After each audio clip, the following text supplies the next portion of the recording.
This podcast is a proud member of the Lamb Podcasting Network. Find the network at largeassmovieblogs.com.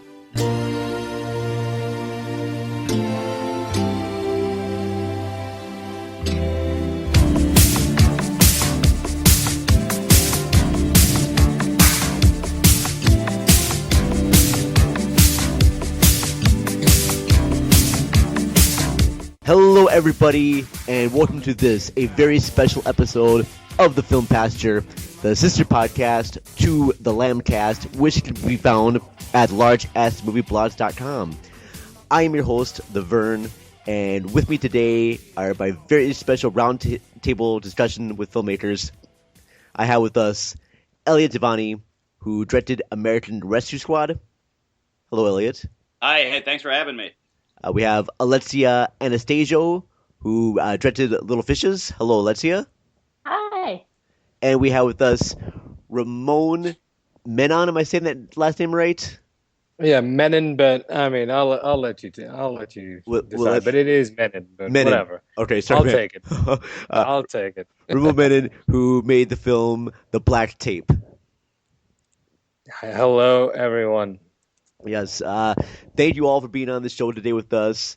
For this episode of the Film Pasture, I want to have a few filmmakers come on the show and discuss with us their craft of making movies. And we'll do shows about writing and casting and what's the best editing equipment to use. But for this particular episode, I want to do a show all about marketing. I mean, once you have the film done, it's in the can, it's ready to go.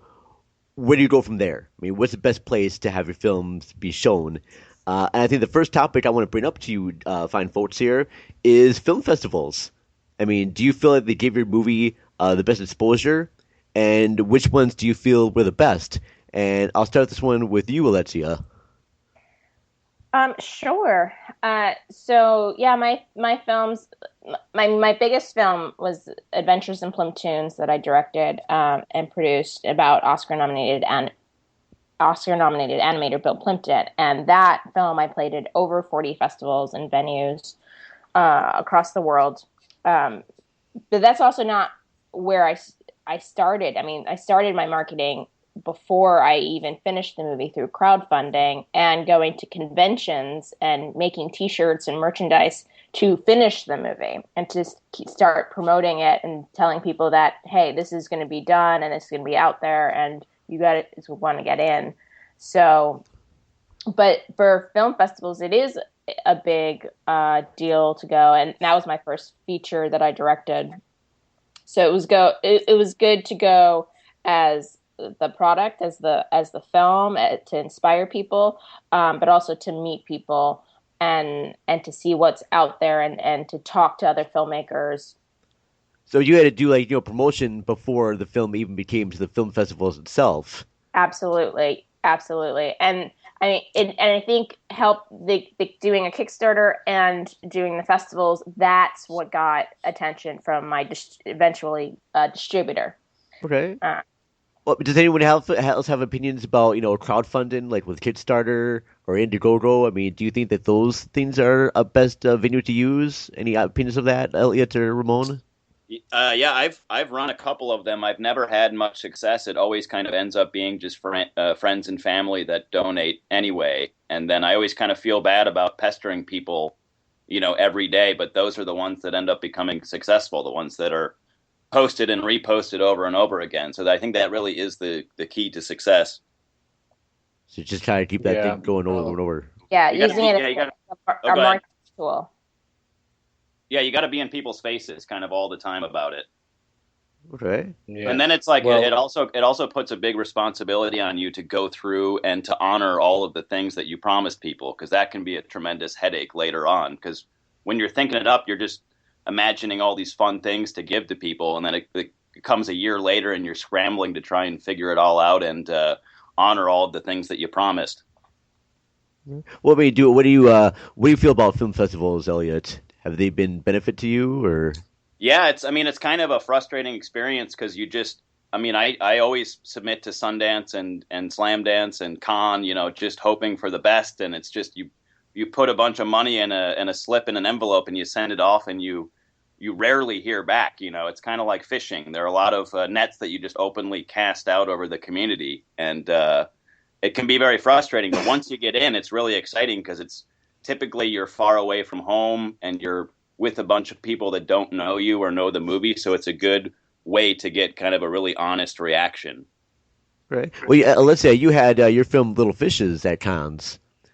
Yeah, I had it. I had it in the market. So yeah, it was definitely far away from home, meeting a lot of new people, and it was great. And we definitely used it as a marketing strategy. That was our target. We were going to get it done by that deadline. We're going to have we had public accountability from all of the backers, which we had about 150 backers on that project. Wow. Very nice. That's awesome. Congrats. Awesome. Yeah, very much so. Congratulations.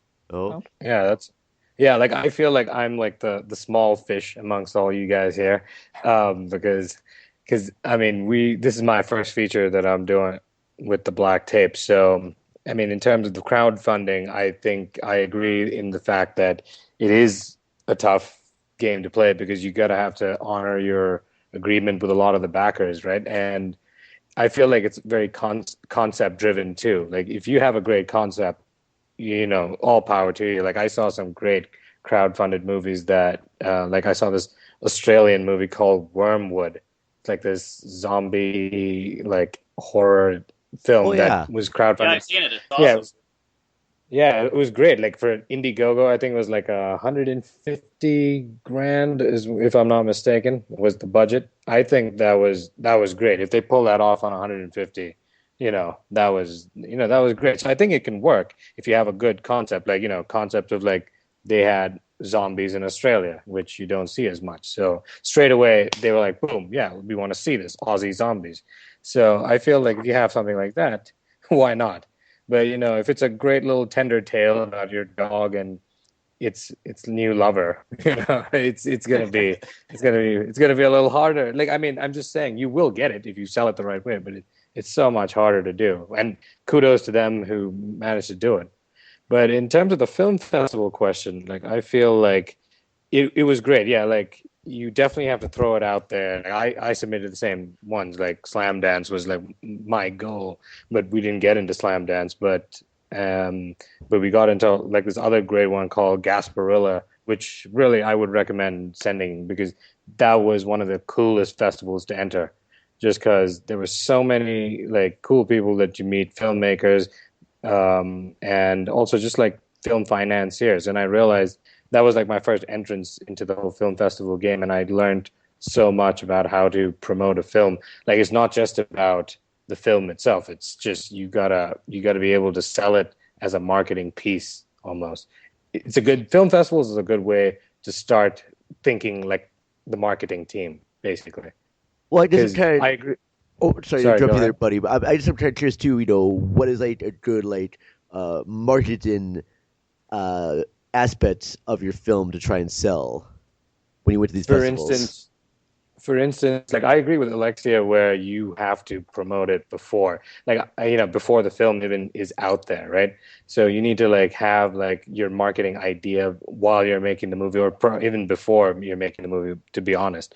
For instance, this one, The Black Tape, is about a killer that goes into a house and he's stalking the people in the house. They don't even realize he's in there, and he's trying to make a homemade murder film. So he's the killer is like the director, he's the cinematographer, he's the composer. So it's almost like he's making the film. So I just thought, if he's making the film, wouldn't he also be marketing the film? So we decided to market the film like the killer is sending videos out, like he's putting posters that he's designing. So it's like it's almost like a very like a murderous kind of marketing campaign, which we really just started up in November. So ever since then, it's kind of working on Twitter, on Facebook, even in and around LA. Like people are like, "What the hell is this thing?" We just put up all these posters, almost like a guerrilla team, like street art, where we just ran around the place. And I mean, I hope I'm not incriminating myself. I don't want to give away locations when we put it up, but we definitely were running around putting it up, and people responded. And we had a midnight show because I wanted to keep it like, the old 70s, 80s midnight shows that they used to have on like 42nd Street in New York, where it was like El Topo or like Eraserhead, those kind of movies played, because they're like, you don't really, you don't necessarily see these kind of movies at like an AMC. So we had to kind of tie that in and also sell the whole guerrilla aspect of the film too. Wow, that's really cool. I mean, the fact that Very you had, clever. yeah, exactly, and I kind of like the idea too about having your main character of your movie being the one that's also helping promoting your movie as well too. 'Cause I think I saw that with that Deadpool trailer, having like the main character doing like a bunch of like little spots before the movie comes out, and I like the fact that you're doing the same thing too with your movie and your kind of main character for Black Tape here. I guess my other kind of follow-up questions here too for this is, well, being the fact you just talked about, midnight movies, as well. One thing too I've noticed that's happening in these past few years is that video on demand has become more, used when it comes to like watching movies. Do you still think that people will watch stuff like physical copies? I mean, does having a physical copy of your movie actually benefit you more than video on demand, or do you think that you need both? Or I think it's I'll easier. let Elliot go first. Yeah, Go ahead. I'll put in my 2 cents. It's easier to make money on the physical copies, but it's harder to get people to go out and buy them. Just speaking from personal experience, I watch all my stuff on Netflix or iTunes just because of the ease of it, and having a movie on demand, even if you're not making a bunch of money on it, is great for exposure and great for getting your name out and the name of the movie out. And if it's on something like Amazon or Netflix where people can just go and click and start watching it, that's a huge advantage, I think. right? Do you get any cutbacks with that at all with Netflix or Amazon? I mean, which ones have been the best things for people to be on? Is what I'm just kind of curious about. It's weird because, at least in my situation, you don't deal with those companies directly. You go through some sort of aggregator. So we had a company that bought our movie, and that was through film reps even. So there's 3 or 4 different layers before you're even to the distributor. And so the communication isn't always good back and forth. And so I haven't made a lot of money on those deals. But like I said, at this stage in my career, I think the exposure is probably more important. Okay. I mean, have you gotten more exposure from one sort of on-demand site versus another one? I think we've had the most luck with Netflix. Okay. Netflix streaming, at least just with getting views and people going on and commenting on the movie and things like that. I think Netflix is kind of the most ubiquitous of all the platforms. Yes, and I think you have your movie Potpourri on there. It just got pulled. I think What? our contract just ended. It's still on Amazon and it's still on Epix, but no longer on Netflix. Yeah, it was a sad day. Shoot. Oh, damn. All right. Well, The end of an era. That happened to me too. Damn Netflix. Yeah, Well, because Netflix likes to keep things new and fresh, and then so they'll put things up for like a year, and then they'll have it on DVD. Okay. All right. But yeah, I was told it's a real badge of honor because Netflix is super picky about the movies that they put up, and a lot of people get rejected just right out of the gate. So even being approved and being on the site for a year or two, I think that's a tremendous accomplishment. Oh, and that gave you some more exposure for your other movies that you made? Absolutely, yeah. It was like there were 10,000 people that had rated the movie, given it a star rating. And I think it's just because it was a horror movie. Wow. It was a zombie movie, and people from all over the world were finding it then. We were getting reviews from foreign countries and foreign languages, and that was all very new to us and very exciting. Okay, very cool, very cool. Alexia, do you have any good experiences with the on-demand sites Yeah, I mean, I think Amazon's great. I have a film that I co-produced and co-starred in that we self-distributed. It's called Supernaturals, Weird, Creepy, and Random. And we get like about 30-something rentals a month. And that's from doing like minus nothing in the promotion department. So Hulu, I love, because I can tell people watch the movie for free. It's on the free side if they're in the US. and then decide to buy it. So there's nothing that holds people back. And be like, oh, you're not trying to sell me anything. I'm like, no, I'm not. I'm like, I want you to watch my movie, and then you can decide. That's very cool. And I heard, Elliot, too, you were doing something with Hoopla? Yeah, so the latest movie, American Rescue Squad, is playing in libraries and in prisons. So I guess inmates have iPads and they can rent movies as long as they're approved for language and violence. And so my movie made it through somehow. So prisoners are renting it on iPads, and then it's on this service called Hoopla Digital, where anybody can watch for free online with a library card. So that's a very similar thing where you can send people over kind of no risk. They don't have to pay any money and they can watch the movie for free. And then it's a lot easier way to kind of engage fans, I think, when they're not having to spend money. Right. Well, I think one of the main things I'm sure maybe some filmmakers would be concerned about is the fact that people are watching your movie for free and not making a profit that way. I mean, yes, you'd be getting exposure right there, but I guess how do you get yourself exposed to the right people is the question I want to ask here. I mean, how do you know that your stuff is getting seen by the right type of eyes right there who can advance your careers out more? Because I mean, I'm doing everything I can here with this show and everything, but I'm not a big wig. I don't have much money right now. It's a hard thing to do. I think a lot of it is just luck and timing. You gotta, like I said, cast a big net, as big of a net as you can, and then keep at it and keep producing things, and hopefully your content will come in front of the right eyes sooner or later. But it's hard to kind of target your stuff that way. You just kind of send it out there, I think. Well, yeah. And you put it in front of, the right audience. I've done many conventions, at horror conventions and comic book conventions. And I went out in front of my audience and I sold my DVDs. And, I made connections and friends. And when you're promoting, you're always making a friend. So you got to think of it that way. You're like, oh no, I'm like, I don't think of it as a farmer. I think of it as like you're building relationships. And that's the most important part of marketing a film, because you're an artist. You're not, it's not something people need. It's something people want. And it to like enliven and entertain their lives. Well, I think the biggest misconceptions I think a lot of filmmakers have, and I may be wrong in saying this though, is that they expect that once they make a movie, they'll submit it to one film festival, and then automatically it's going to be picked up by a big studio right away. And sometimes you have to go through multiple film festivals, and sometimes they can take years and years. Yeah. Yes. Oh yeah. No, they usually some distributors have told me you'll get in with a big distributor or even just a regular distributor if you have enough film festival laurels on your poster. That guy was just so straightforward about it. And because because the more festivals you play at, obviously more people want to see your movie.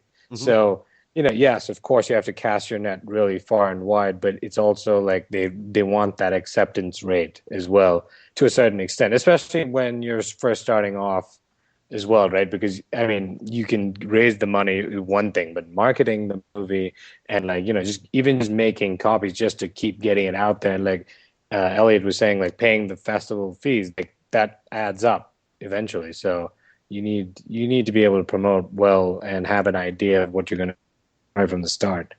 All right. Well, we're going to continue this conversation. But speaking of promotions, we have a couple of ad spots that I want to promote right now. So we're going to take a quick break for some sponsors, and we'll be right back after this. After these messages, we'll be right back. Check out the Blueprint Review podcast at blueprintreview.co.uk. This could be interesting because I know we've got some very diverse people. I'm going to be arguing with Darren a lot. I think it's going to be me v you lot with maybe Laura sat in the middle. To be honest, I think it's about expectation. Yeah. I think. Yeah, I expected it to.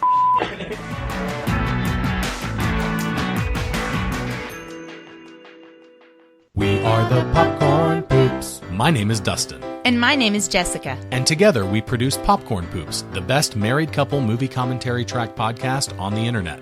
Join us each week as we take turns picking films and then watch and discuss them together. If you're at home or with a computer or device, you can sync up the movie and watch it right along with us. However, you don't have to sync up the film to enjoy the show. Feel free to tune in like you would to any other podcast. Please visit us on the internet at www.popcornpoops.com. Again, that's www.popcornpoops.com.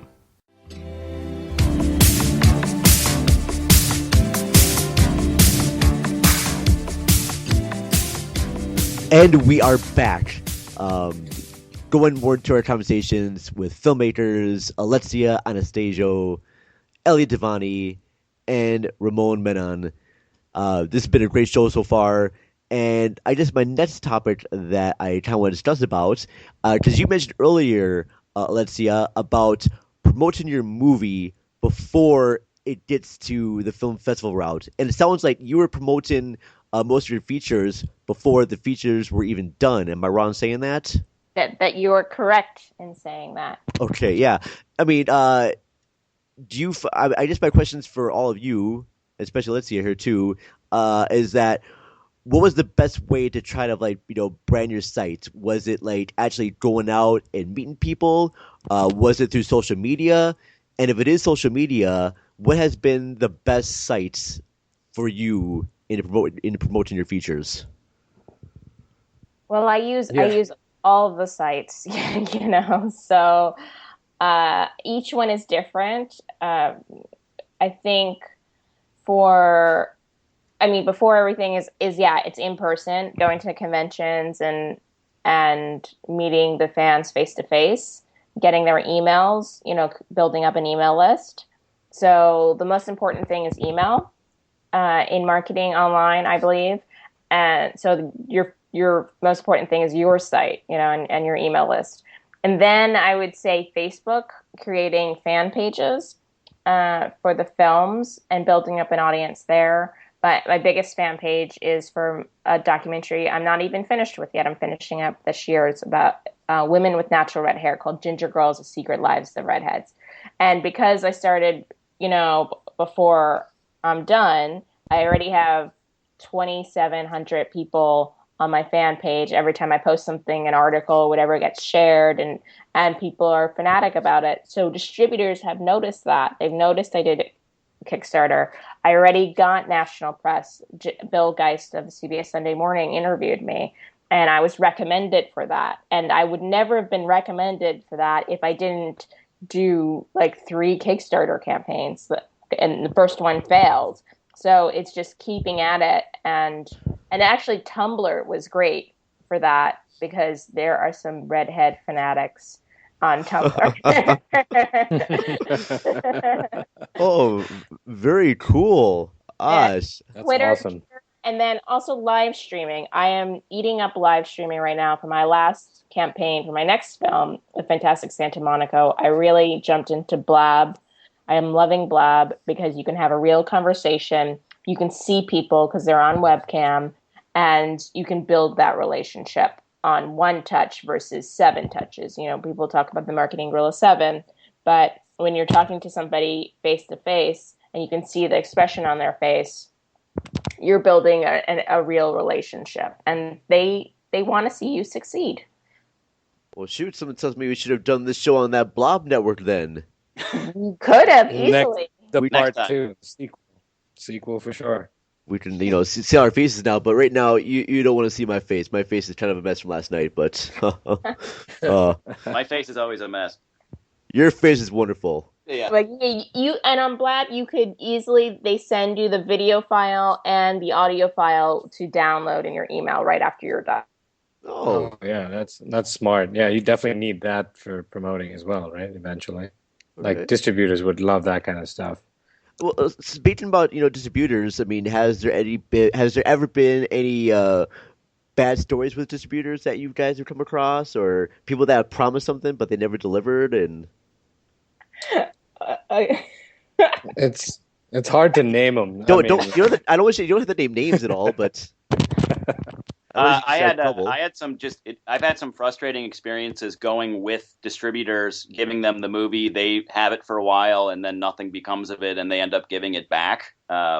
No hard feelings. It's just kind of the nature of the business, and it can be really frustrating to shop around for a distributor because you never really know if it's going to be the right fit. All right. I mean, well, let's just talk a little bit, about kind of like pre-promoting your movie before it's finished. And I know, like with American Rescue Squad, Elliot, I remember all those like PSA and kind of like political ads. Yeah. That you made. We did we just wanted a bunch of fun stuff for the DVD. So we filmed all sorts of extra little PSAs and segments while we were going. They were included in the production. We just worked them into the schedule just to have a lot of fun web things to kind of put out and promote. But the best thing that ever happened to American Rescue Squad was we hired a PR guy for 1 month last summer when the movie came out first on DVD. And it was amazing the amount of interviews and reviews that came in just from this one guy that we were paying, because he has all of these bloggers and things in his Rolodex, so he can just connect us, And it's, as an independent filmmaker, it can be really hard to try and go to those places directly. So there is kind of a system set up where if you get a professional in there, even for a month, they can make a world of difference to the life of an independent filmmaker. Right. No, I agree for sure, because even we did that as well. We just and it's just recently, at first you try to do it yourself, and then you realize, no, there's other people who are way better. You're disrespecting them almost by not hiring someone like that. So even when we hired our PR person, she was excellent. She's getting the word out there to the right, to the people that should be either reviewing your movies or like buying your movies. For us, it's like a horror crowd because our movie is horror. But, if you're trying to reach out, it's a lot of work by yourself. But if someone's already done it, it's just so much easier to get the word of your movie to the fans who are going to watch it.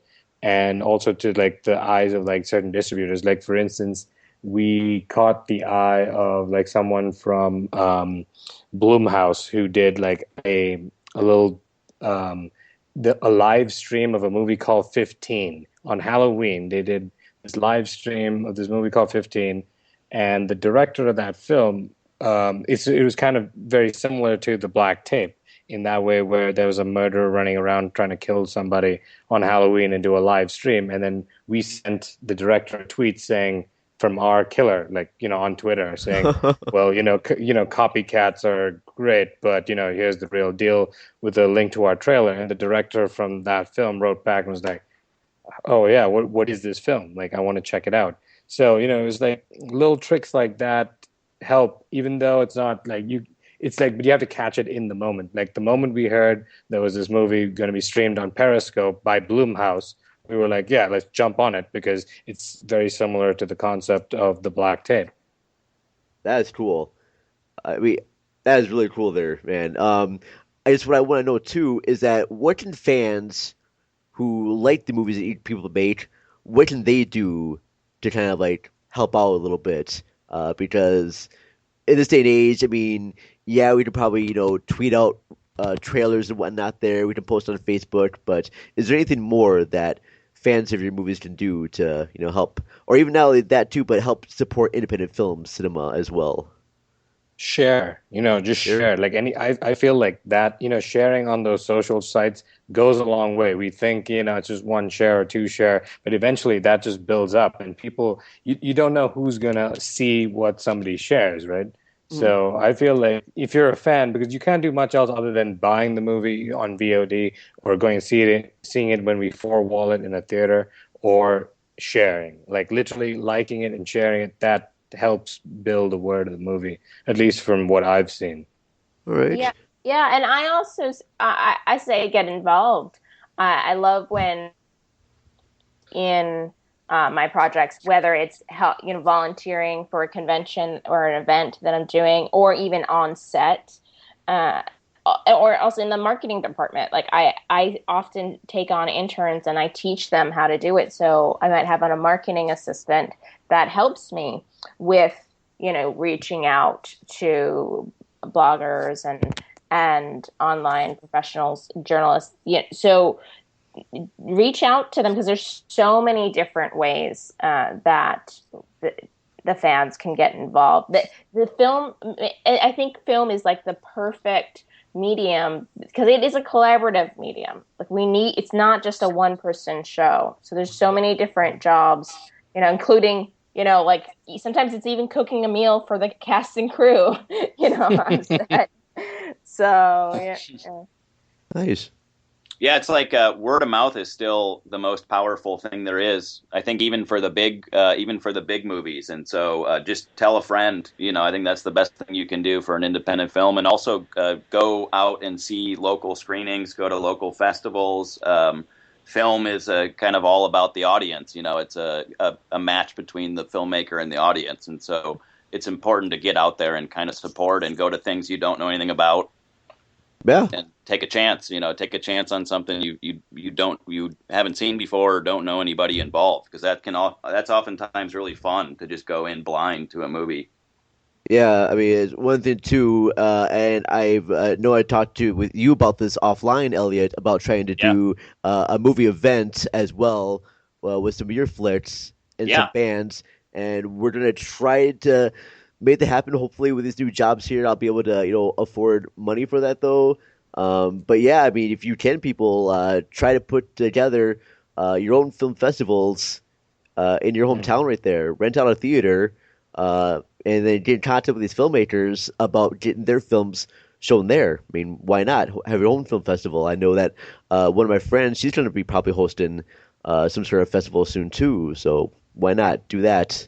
Yeah, I've done it multiple times. I've done a Mumblecore Film Festival. I've done a Peace and Consciousness Film Festival. I've also done events, where celebrities come. Guys, you just go everywhere, Alexia. You're just like nonstop. You've been all over the place. I have been. I've been doing this for a while. So you don't sleep at all. I mean, you're just like constantly on the go there. And I've seen you everywhere too. You're on this site. You're doing this promotion for this and for this. I mean, you're just like really determined to get your name out there. I mean, I guess that's what it takes too. I mean, if you're determined enough to get your name out there, I mean, more and more people are going to know what you're doing. And that's incredible. I do like my sleep though. But one of my secrets of my energy is I practice transcendental meditation, just like David Lynch. So I do that twice a day for 20 minutes. So I have an extra natural 5-hour energy boost because of that practice. Oh gosh! Wow, yeah. Big thumbs down to 5-hour energy at the bottom. Hopefully, they're not one of our sponsors. I know, right? No. Oh, yeah. We'll cut that part out. That's right. Oh gosh. Yeah, the other thing you can do is sort of deputize your cast and crew to go out there and spread the word as well, because that's a really powerful tool, especially if you have a big cast and crew, because they have their own sets of friends and their own sets of people that follow them. So that can be a really useful marketing tool. Is that what you do with the American Rescue Squad? Is like getting some of the cast members there to? Yeah, I mean, they're not contractually obligated to be excited about the movie or talk about it, but you have to kind of get the group riled up and get everyone excited so that they feel like they're doing it for themselves. Everybody wins and they promote. All right.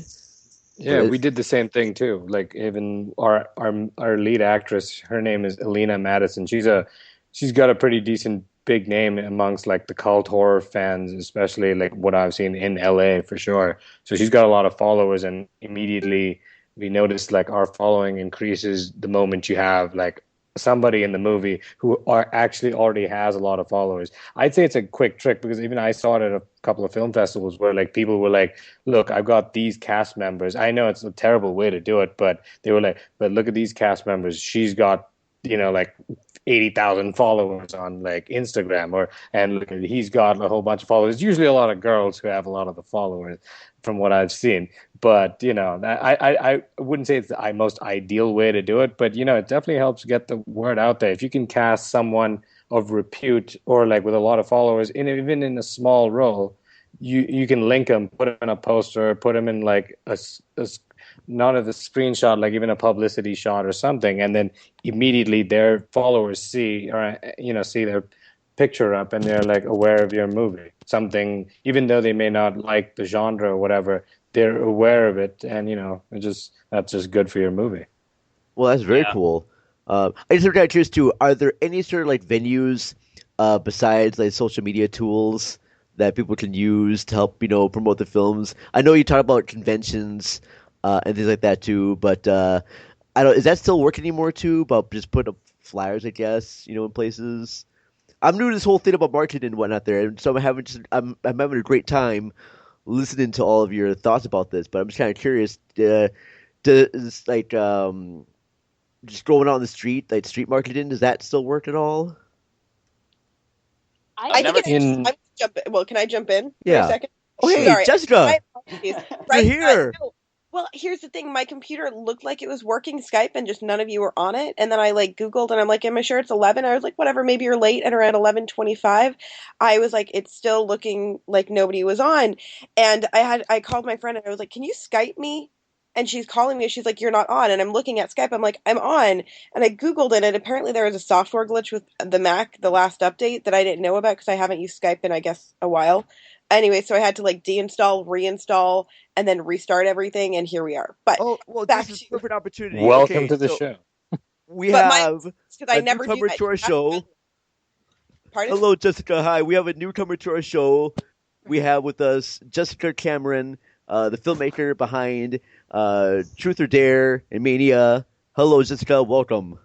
Hi. Thank you so very much. So as far as traditional marketing elements, which I think is something that's really important, I think they actually work better today than they used to before in many regards when you do them right. Because there's so many things like leaving postcards at conventions or handing them out to the fans or things like that, which has always worked. It's always proven to work. It's just through the advances of technology, everyone has gotten lazier and it's less frequently done. So it never stopped working. People just thought because of social media, I can just make a post on Facebook rather than walking to the 800 cars and putting out flyers. I do think you have to be strategic. I think it's really important that you hit your marketing. I think especially for the horror genre, it's not like you're going to go to any neighborhood and flyer all the cars and expect a big turnout. But I've had considerable success going to horror movie screenings and then posting putting my postcard on their windows, knowing that the vast majority of cars in this area are fans who are going to see this horror film, and those fans who like that horror film will probably respond to mine. So I think there's a lot of merit to these older styles of marketing. And even now we've seen a resurgence that the most productive thing any filmmaker can do is have a really, really tight email list. Because the email list is going to be stronger than all of your social media right now unless you've cultivated a very loyal following, simply because there's so much on social media. It goes into white noise, but an email goes direct. And people, unlike Twitter, where you see 2,000 notifications or whatnot, and you can lose a message in there, most people get below 40 or 50 emails a day. Many get less than 10. So you're really targeting the people. Yeah. No, that's incredible right there, especially the whole idea about putting down cards. Now, you did this when you screened your movies. You just put down Absolutely. We do it all the time if we think that it's appropriate. And we test and we look for hey, look, what is our what would be a positive what do we hope to achieve by doing this? And we're very specific. Everything I do, I plan, what is my best case scenario? What is an average for the amount of work that this is taking? What do I hope to accomplish? And it has to be numerical in nature because you can only quantify numbers, right? So you can't be oh, I think people liked it. I don't know, so it has to be something quantitative, 15 people liked the Facebook page or 10 people attended a screening who said they got it off the postcard. It has to be something like that. So I figure out what is the number that makes it worth my time, what is the number that I would still be okay with that's lower than that, and then what is the number that I would be hey, look, this wasn't the most productive use of my time, try something different next time, and I keep track of that. And when you do things like that, you'll start to see trends, you'll start to see the fact that you can really focus on the things that work and kind of disregard the things that don't. Right. Now, we were talking earlier, too, about just pre-promoting your movie before it's done. I mean, have you? And I think you've done that before with Truth or Dare. I think everybody needs to be promoting everything about it, and more importantly than even casting somebody with 80,000 followers. Because here's the reality of the matter: A-listers have large following. Most people in the independent world don't. 95% or higher of people in the independent world who have a following on social media, it's fake. they have to be interactive, and the fans have to be real. And I cannot tell you how often I get to set and they tell me like, "Oh, this person has as good of Twitter following as you do," and I can just tell right away, like if they're not like responding or if they're not focusing on it, I'm like, "Let me check," and it's fake every time, because I have a really loyal Twitter following, but it's very time consuming to maintain that. So you'll see me on my phone doing it because I want to maintain it, and it's not enough just to have them there. Like you have to be connected to them, they have to be involved, they have to be engaged, and the person has to keep them engaged. But I keep before I cast anything, I'm keeping an eye on which cast members will help me with that and which ones don't. And I'll tell you what, every once in a while I cast people that don't do their part and I do not cast them again. You'll see certain people I work with again frequently, and if they're actors, 99% of the time, a large factor in why I cast them, A, because they're easy to work with and they delivered on screen, B, because they promoted their work. I do think if I can cast you, and keep in mind I live in LA, so there's no shortage of cast, then you need to bring all of this other stuff to the table, because if not, I can go with the next person for the exact same rate and get all of that, which would be more productive. It's really kind of cool too, because you are very interactive with all your fans online through Tumblr and through Twitter. I'm not on Tumblr. I'm on everything. I do Twitter, I'm sorry. Instagram, Periscope, and Facebook. Well, I really believe you have to be. I said it 5 years ago. I told people that social media marketing will be a standard and will be crucial for everybody involved in all entertainment aspects of every career. And my friends laughed and they said I was wrong. I also said that jobs will be gotten by social media following, and that people will be paid to promote things like that, and that it'll be a whole form of careers. And people laughed. And here we are in 2016, and that's exactly the case. And I'm telling you now, come 2020, if you are in entertainment and if you have not cultivated your own following on whatever networks are good to you and whichever are popular, then you will either not be working, or at least not be working to the potential that you could be otherwise. More likely than not, you'll be working very little, simply because from a casting point of view, it really just boils down just to that. If I have two actresses who both can do the role, who look the same, I'm paying the same rate, would I take the one who can guarantee that her 100,000 fans on Twitter are going to be really active and involved and promote it and get it to festivals, even if only 5,000 of those people are really active and engaged constantly? That's an extra 5,000 people. You figure, like, you do the math, 5,000 people is a lot of people. If they all buy the movie, or if they all want a signed copy from her off of my website, right? Because obviously I'm keeping that at $20, that 5,000 fans is going to be $100,000 in my pocket. So there really is a dollar figure equated with having a following. And at the end of the day, if you don't have one, you're going to cease to exist, or at least cease to be getting as many of the jobs as you would be otherwise.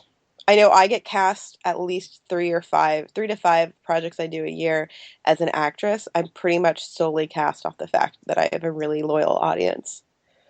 Yes.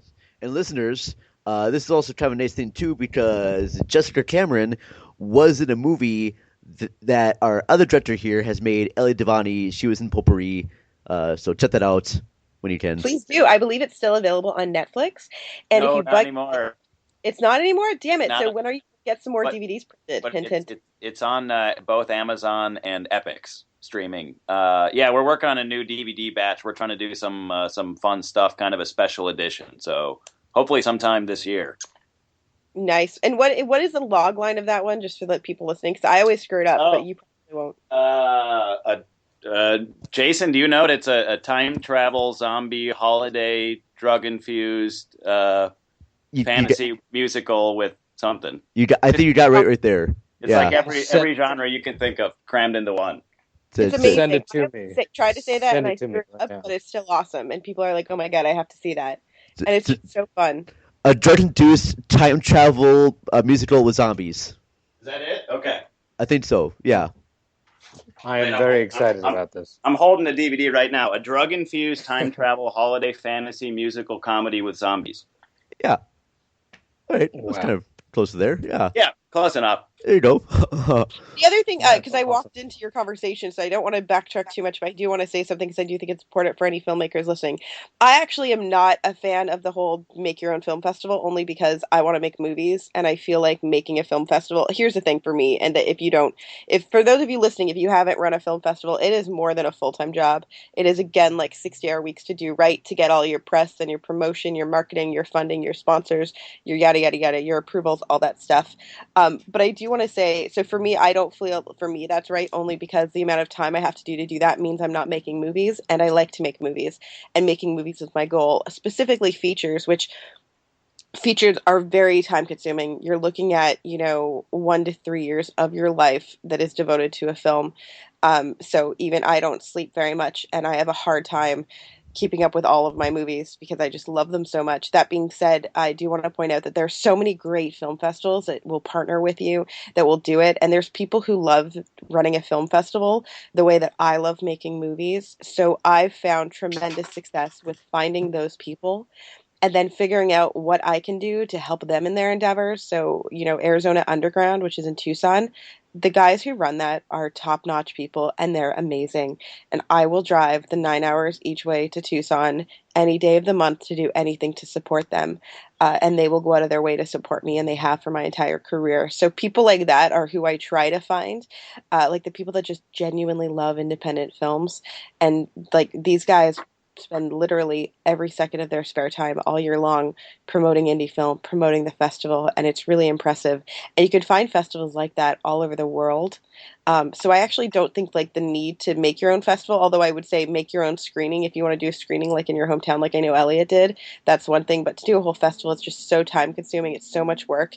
And also, side note, if you do anything festival wise and you want to make your own festival, please note you do need to open up all your LLCs and your businesses, and you will have to pay tax and all the submission stuff. So it's a whole process.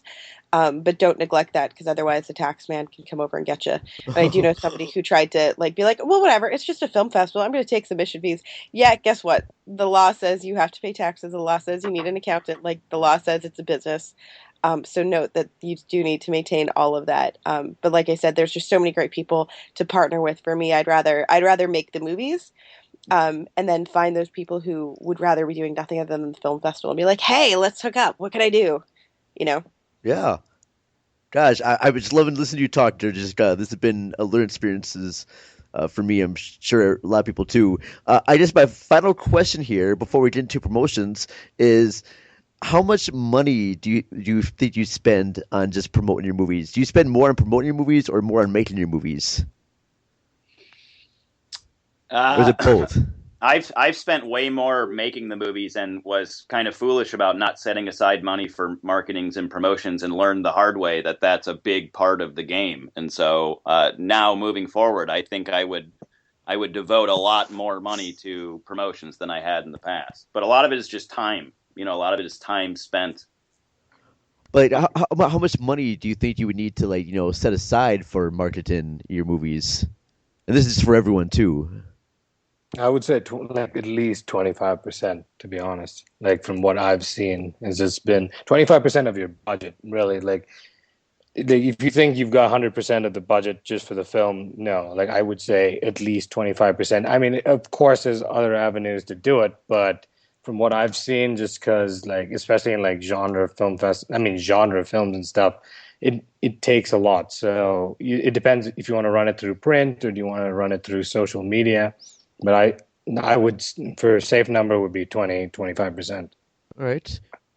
I don't actually. I think, again, for me, it's more time. I don't think it's so much. I think 25% for me personally is really high as somebody who does a lot of promotion for an independent film. I don't recommend print for several reasons. So first of all, there's several different phases of your marketing. One phase is when your movie is coming out, which you should be doing. Ideally, you're working with a distributor, and they're going to eat some of those costs and take it out of the back end points. And that's, for me, when you need to be doing print and you need to be doing all that kind of hard stuff, which is going to cost you. And again, if you're doing everything, like, one of the things I advocate is really promoting and pushing your film throughout consistently. What you'll find when you do that is that these websites and these print magazines and all this stuff who have these flat fees see what you bring to the table. I can't tell you how many times people are like, how did you get that placement? How did you do this? And it's simply because, insert impressive horror website or magazine here saw the fact that I promote the article that they tag me in more than they promote the any article on their site, and therefore everything with my name attached to it gets as many hits as like their top articles in a year. And what that does is it really enables me to have a better positioning to financially barter with these people when you're doing that, which I think is really crucial. So I actually don't, for me, it's more about time. I do think you need to have a couple $1,000s. You need to have flyers. You need to have prints. You need to do mailings. I think film festivals are great, but again, note that they are not free. I think that, you should be going to some film festivals, but again, be selective, be judicial with that. Ideally, you have cast who sees merit in going to film festivals ideally with you, or at least can multitask that. I know myself as an actress, I, out of pocket, select, anywhere from 3 to 5 film festivals that I'm going to pay at my own expense. And ideally, I find other people I can, crash with, so we're splitting a hotel room, that kind of stuff, that I go to meet filmmakers, to get one-on-one FaceTime, and to support my other projects. So I recommend all actors do that, too, because I think it's a really good opportunity to meet other filmmakers who can hire you. But then also it's just a lot of legwork. It's cultivating a fan base. It's getting it out there to them. But film festivals, print fees, all of that mailing and stuff, I always say anywhere from 2 to 5,000. I think for a independent film below 100 or 150 grand, I think is plenty for me personally. But again, I'm also not a big fan. I don't believe in paying somebody else to do the job. I think you could pay somebody else to do the job when you have an A-lister, like when people are going to pay attention because Brad Pitt's in your movie. I think paying somebody else or publicists and all that are great when you have A-listers. But at the end of the day, nobody's going to love your movie as much as you. And I think that the fans want to see that genuine connection to the material, and therefore it's crucial that you bite the bullet and do it yourself. And if you've been building a fan base and cultivating it and engaging, that's going to be easier when it comes time to promote a specific project. But it's more time, energy, and effort all year round, if that makes sense. Yeah. Wow, this has been kind of a nice little eye-opening experience there. Thank you, Jessica. No worries. And I also recommend being highly organized. Highly organized. Keep your I have no. How many times I speak to filmmakers and oh my god, sending up press releases, and I'm like, well, why? What's the problem? They're like, well, I just have to go through my my emails and figure out which press contact me and send it to them. I'm like, why the hell are you doing that? Make a Google Doc, alphabetize it, list your press contacts. Anytime people cover you, make a note of it, alphabetized in your Google Doc, and then that way, when you need it, you literally just go down this doc, pull the emails, and send it to the people who it's relative to.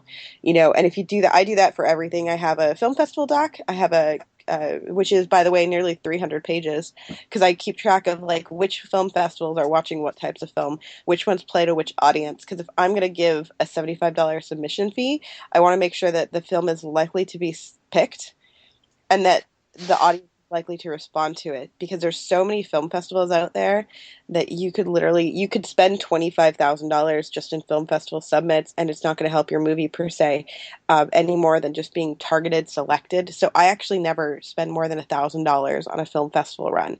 And if you know my movies, Mania has played 8 now. We've got another 10 lined up. Truth or Dare played nearly 50 all over the world. So we play a lot of places. It's just about being really paying attention and making really good judgment calls, and not just throwing. So many filmmakers I know, they just see that without a box email come in and they go submit. And that's a really good way to blow thousands of dollars on nothing. So it pays to be kind of selective with. I think you need to be selected, but I think you need to pay attention to the market and do the work. You have to do the legwork. You have to do the research. Which film festivals are taking this? Talk to the film festival directors. Talk to other filmmakers. Whenever I talk to other filmmakers, and I've done this with Elliot, where I've literally been like, what was your experience with that distributor? And I'm taking notes as he's telling me this. And you could see, Elliot says this about his movie that they repped. Because I think it's really important that you hear what everybody else says. And people will be, by and large, really honest.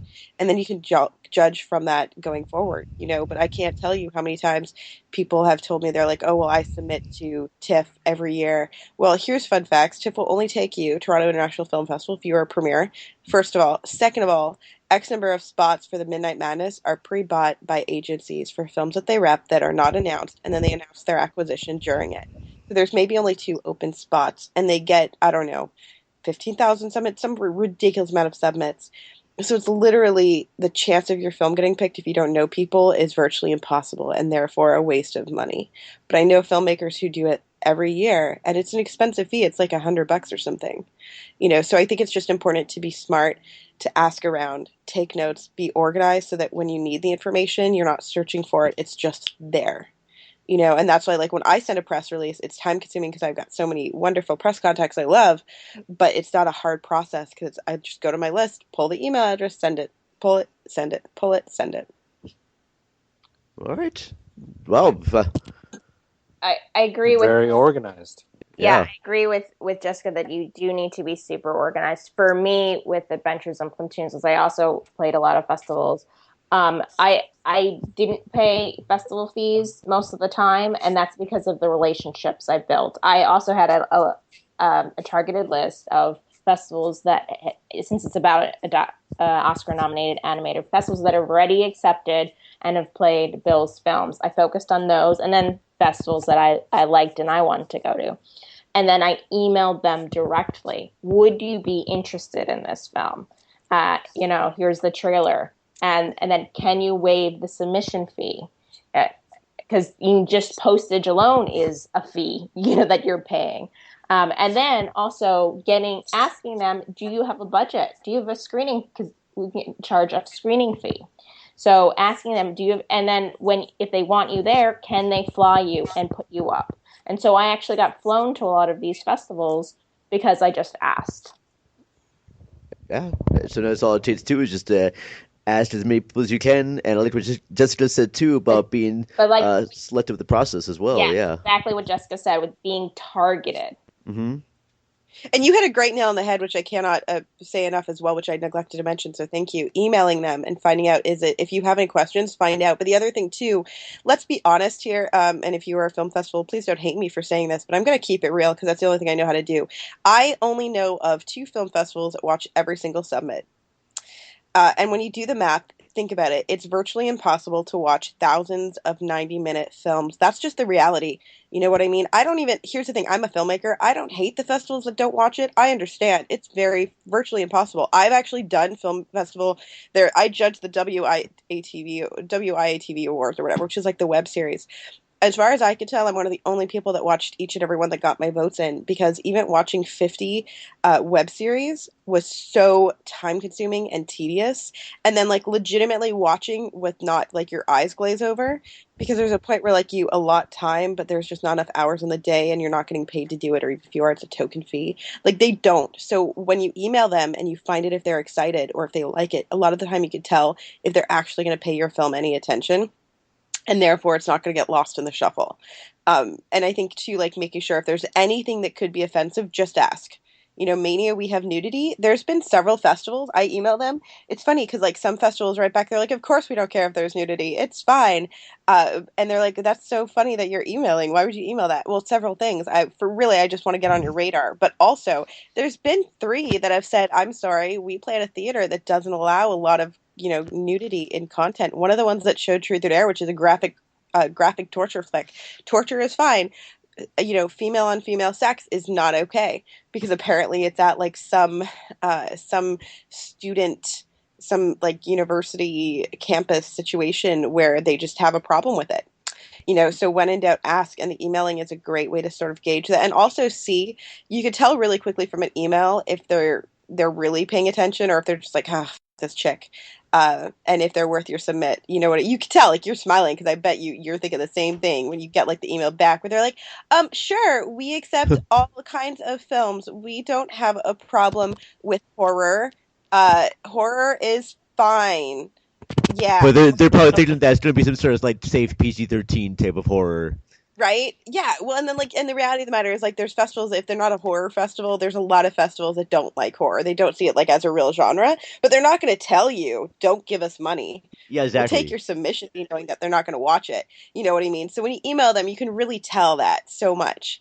And you can even, sometimes I ask too, if I can't find it on your website, your playlist for the last 2 years, I'll just email and say, hey, look, do you guys accept horror? I can't tell. And just to make sure, because it doesn't matter how great the festival is, if they don't like horror films and you made a horror film, that's a waste of a submission fee if they're not going to pay it any attention. All right, so that kind of goes back to what you're saying about researching those film festivals. Find out exactly what type of movies they play before you submit anything there at all. Gosh, you and Alexia, everyone here has just been giving like a lot of great hints and tips about what to do with your film, especially if you're a first-time filmmaker. I think the last portion of my show that I want to do is to basically have each of you talk about a movie or a project that you're working on right now. All right, and I'm gonna start with you, Jessica, since you were a little bit late to our show. Just kidding, no. But tell me, I feel horrible. I'm so sorry. Okay, so what am I working on right now? So we have Mania, which is doing its festival circuit right now. Which is why it's always fun to be like, this is what I'm dealing with on a daily basis. But my 300-page alphabetized film festival list makes my life so much easier. So I cannot tell you. I know it's daunting to start that process as somebody who's been doing it for years. But years from now, you're going to email me and thank me if you start today. And side note, I highly recommend doing all of that stuff on Google Docs because Google Docs will automatically update it for you. You can access it from anywhere. You just log into your Gmail. It's there, which means if you travel, you can access it. And then also, if you have members of your team, you can share limited access to the Google Docs with them. So if you have a PA or something that you trust and you want him to help out, you can share that information, which is great. So it makes life just much easier. So Mania is doing the festival circuit right now, and we're really honored to have received 7 awards right now. And we've got a bunch more festivals that we'll be screening. We expect to screen throughout all of 2015. We have Desolation and Kill the PA in post, which Kill the PA is our series on making the Desolation and Mania while we traveled across country in an RV with 10 filmmakers, to which, side note and fun facts, Elliot was supposed to direct that, and then he got other jobs and offers, and it really bummed me out. But the wonderful Erin Lane took it on and has done an amazing, amazing job. And it was such a hectic and stressful shoot. For those of you who are familiar with filmmaking, you know, think about everything that you deal with on a normal film set combined with the fact that we are traveling across the country in an RV with 10 people while we do it. But it was something that was I would never change for the world, and I think I cannot wait to share a true look at independent filmmaking, which I feel is missing because I don't believe that Project Greenlight does that. I don't believe it shows the world that I work in, which I love, that I want to share with everyone. So stay tuned for Kill the PA because I'm hoping it's a bit of an educational tool for those we love who don't quite get what we do for a living. And then we are in pre-production for a hospital film that I'm going to shoot in Michigan that I'm really excited about, and then also for a film that's called Besties, which we haven't announced, so this is an exclusive. And Besties is basically 5 best friends wake up trapped in a room, and our film starts on day 5. So what happens if nobody shows up? You know, we all see those movies where 5 girls wake up and they're in a room and they, you know, the same thing happens in all of those movies. For me, I wanted to explore what happens on day 5 if no captor shows up and you're still trapped. Then what? Oh, yeah, nice. Right? That's cool. I'm actually really kind of say too about the project that you're doing in Michigan. Is that going to be close to the city of Detroit there? Well, we're still, to be fair, we are still waiting on final approval. So we are scheduled for 4 days in Michigan. If we can get final approval, I'm not sure where it is. I know it's about 6 hours from Cincinnati, which is where I'm going to be shooting the rest of the film. Okay. So I'd have to check. It's a hospital location that we're needing. Why? Is that where you live? No, I would know. I have a friend that lives close to Michigan right there, and I would love for us to come down and volunteer. Oh, don't tell. I love free labor. I'm just saying. All the filmmakers here are like, hell yeah, free labor is where it's at, bitches. I'm kind of tempted to. Email me, set it up once we lock our dates because I'm pretty excited. And it's going to be nice because that one's going to be on location, and then Besties is all being shot on a studio location. So Besties was like with Mania, it was really hectic. We traveled across country, and it was incredibly stressful. You know, just because of all of that nature. So Besties was sort of like my solution to that. It's a very self-contained movie. It's all of the cast are people that I love and adore. So you'll see Heather Dorff and Danny Inks. It's very small cast. There's 5 principals. So yeah, it's my getting back to making movies with my friends and the people that I love and adore, who could not do the last round of films because of the nature of filming. Oh, well, that's very cool. And Yeah, excited. we have a thank you so much for that, Jessica. We'll definitely keep an eye on for Mania and for Kill the PA. Elliot, Yes, sir. what tell us about projects you're promoting or new projects you're working on? Yeah, we talked about Potpourri. It's on Epix and Amazon streaming. American Rescue Squad is on Hoopla Digital.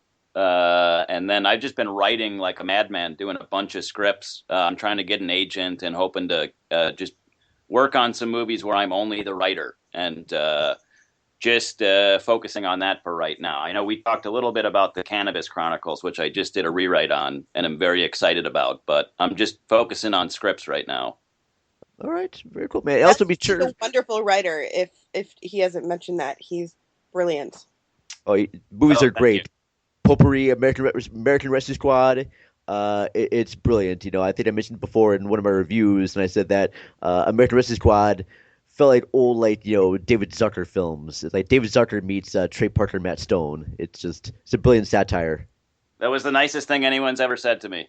I love that film. But they are like the David Zucker films of old seem to be missing in today's cinema, I felt. Yeah. Like. So I think we're ready for a resurgence of that kind of comedy. Mm-hmm. Very And much now, so. maybe because I tuned in late, but I'm curious, and I'm actually friends with you, and I don't know this, which tells me several things. Number one, I hope that I work with you on your next movie so I can promote it for you. Yes. But secondly, where can we get Problem Solving the Republic? Because I haven't seen it.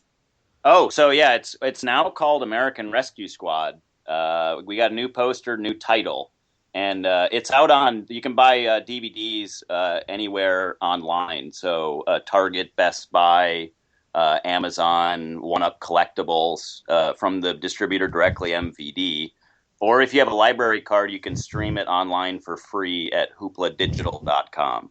Otherwise, I'll just give you a copy.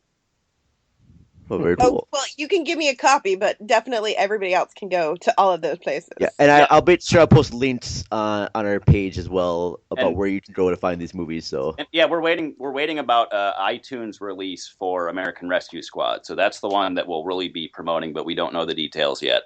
Oh, nice, very nice. What about you, Ramone? Tell our listeners a little bit more about the Black Tape and how they can see this one. Great. Well, Black Tape is about, we mentioned it before, but I'll say it again. It's about an intruder that breaks into a home of an unsuspecting family in order to make a homemade murder film. So and right now we're basically doing, like I said, we're doing midnight shows in LA and in and around LA. We're also going to be going to Orange County, just because we've been getting emails and stuff from fans, either through Facebook or through Twitter, saying where can we see this movie? It sounds really cool. It's a mind fuck of a film, basically. So it's my take on taking horror and pushing it into the Agatha Christie kind of genre, where it's like a parlor room mystery, but we just we play with the found footage genre. We play. I honestly, this movie with the conventions of cinema, and not just horror cinema, just cinema in general, just because the characters editing the movie, basically. So the reason I wanted to do the midnight movie approach is just because there's so many movies that are out on VOD, which is great, but it's I feel like I really have to sift through to find the great ones. There are so many great ones, but as Elliot, Jessica were mentioning, you just have to spend a lot of time just going through to find the good ones. So I decided to go with the whole midnight movie, four-walling it. It is a little bit more on the expensive side to do it that way, but I feel it creates awareness with the fans. We had a midnight movie screening that we also streamed through Periscope. So but we made sure that the Periscope stream wasn't as clear. So, if you get a pirated copy of that, you're not going to enjoy it as much. But we did it, and there was a big turnout for that screening in LA. We screened it at the Landmark Regent in Westwood, and I was shocked in how the number of people who turned out. So we're going to be doing more of those in LA, in Orange County, and then we'll go from there and see how that goes. And right now, I'm working on a project I'm going to be shooting in India, but the best way to say it, because I don't want to like ruin it for the people once it's out, but it's going to be a dangerous movie. It's like it is a very controversial subject, and it's extremely dangerous. Like when you watch it, you're going to be like, "What the f- is this? This is crazy. Whoa. This is one of those insane."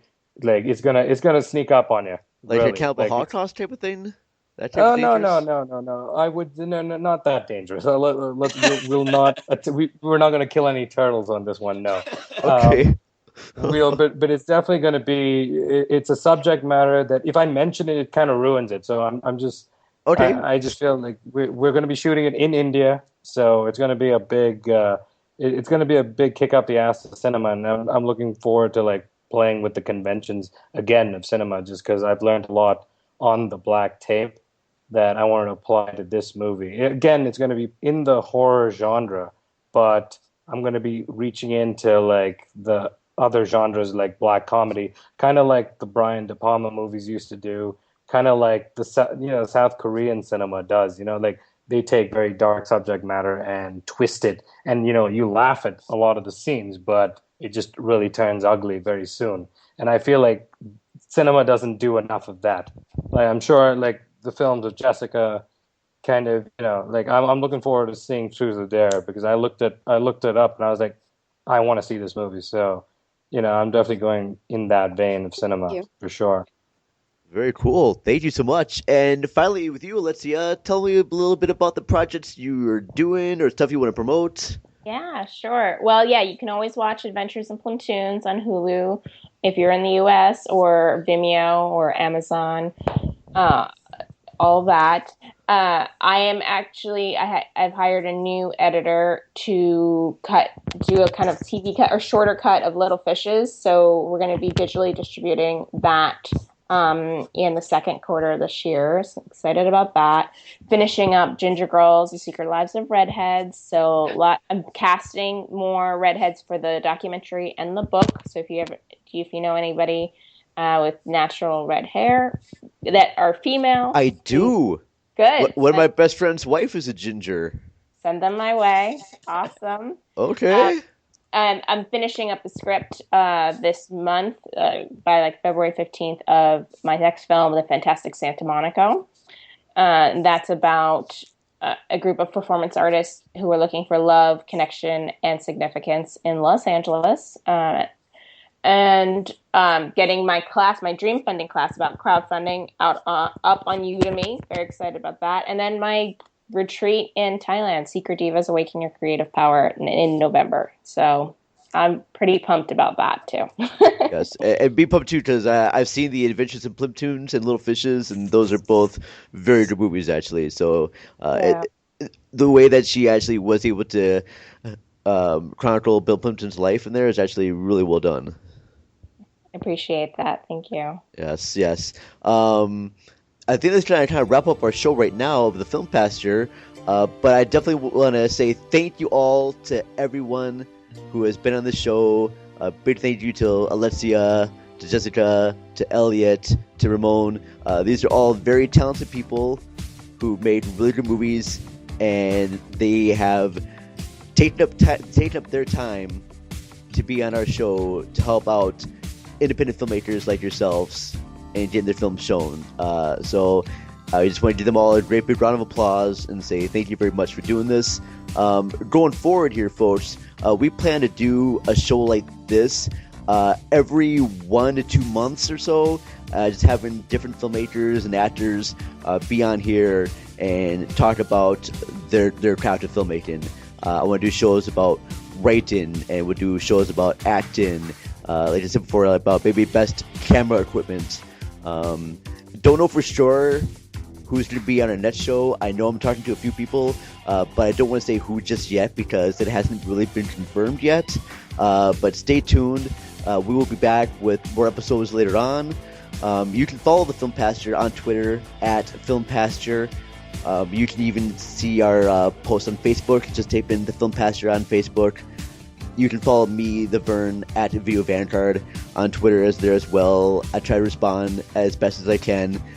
And as this wrap up everything right now, big apologies to my co-host Heather Batsdale, who couldn't be on this show, but she'll hopefully be on another episode later on.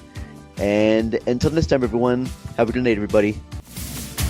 I wanna be a cowboy.